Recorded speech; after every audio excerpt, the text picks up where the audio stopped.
Right, I am entering the spaceship. You can see the churned up earth and the fire that it's left behind. You can see that it's broken all underneath, there's parts missing, it's a bit of a mess. I'm going to walk in, try and get around all the barriers, and you can see it was a very sophisticated building inside. And let's have a little look around. We're following a light path round. There's all sorts of, you can see probably what's the reactor and the works of the machine in the middle there through the glass. It's an interesting build. And what have we here? Oh, more steps to look at the reactor.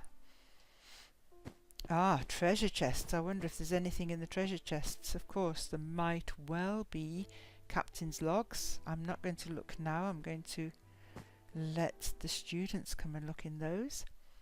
But what have we here? Any idea what that might be? Looks very interesting. I'm going to just walk towards it and see what happens. And I have found myself on a platform up in the sky. I wonder what this can be all about. Well, of course the children won't know at this stage, or the students won't know at this stage, but the mothership has departed, it's left them. It's made provision for any people that might have survived the crash and still be trying to get back to their planet.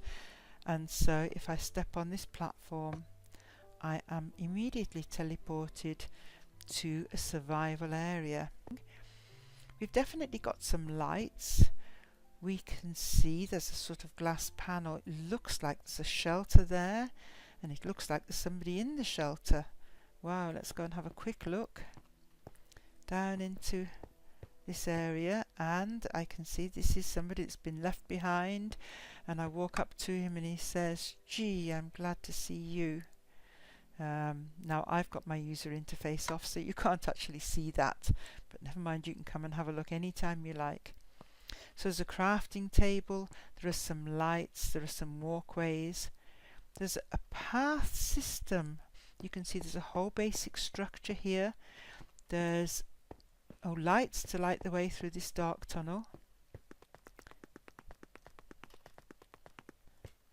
And where does it go from here? Let's have a little look. It's getting dark, but if we look over the edge all around, we can see there's another platform over there with the lights on. I'm going to fly over to that one to have a little look at that one. And okay, what do we have here? You can see the setting sun that side, and you can see the dark that side. I rather get the feeling we're walking into a tunnel, which may be an absolutely brilliant shelter.